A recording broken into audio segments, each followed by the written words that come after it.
এক ডাকাত সরিয়ে আরেক ডাকাতকে আনা হয়েছে। শেয়ার মার্কেটটা যাতে ডাকাতদের আড্ডাখানা না হয়। একটা বিষয় সেটা হচ্ছে শেয়ার বাজার। শেয়ার বাজারটা পুরোপুরি ধসে গেছে। আপনার এই সরকার আসার পরে 1200 সুযোগ হারিয়ে গেছে। 40,000 কোটি টাকা এই সুযোগ শেয়ার বাজারে আপনি গতকালকে একটা মিটিং হয়েছে আপনারা আপনি ওই মিটিংয়ে কথা বলেছেন না, আপনি যদি টাইম লাইন চান আমি এখন এই টাইম লাইন বলতে পারবো। এগুলোর কিছু প্র্যাকটিক্যাল তো কিছু বিষয় আছে যে ইচ্ছা করলেই আপনি বললেন যে কালকে আনবো, আনা তো যায় না। হ্যাঁ, বা আমরা কালকে তো দেখেছেন যে একটা 5টা নির্দেশনা এসেছে।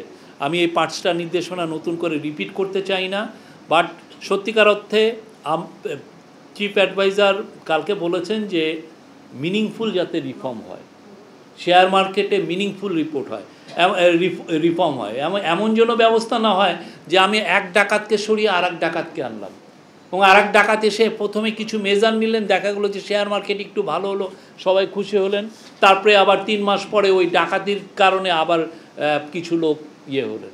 শেয়ার মার্কেটটা যাতে ডাকাতদের আড্ডাখানা না হয়। অ্যান্টিব্যাকটেরিয়াল অ্যাডিটিভ যুক্ত সেরা ওয়াটার ট্যাঙ্ক বিশুদ্ধ পানিতে ব্যাকটেরিয়া জন্মাতে দেয় না।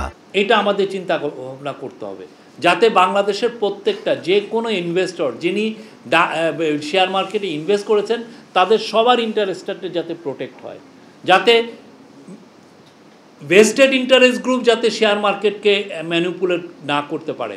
আপনি গত 15 বছরে কি হয়েছে, 2010 সালের যে ভয়াবহ ডাকাতি হয়েছে এটার কোনো কি হয়েছে, কোনো ধরনের কোনো অ্যাকাউন্টেবিলিটি এসছে এটার মধ্যে? কেউ কি এটার জন্য আইনের আওতায় এসছেন? আসেন তো নাই।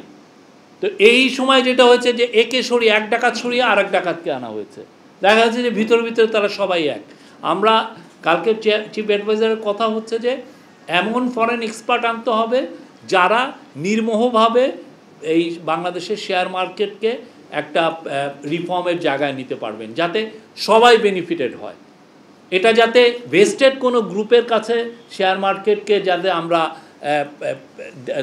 দিয়ে না দিই, এটা তাদের দ্বারা যেন এই পুরো এফার্টগুলো যেন হাইজ্যাক না হয়ে যায়।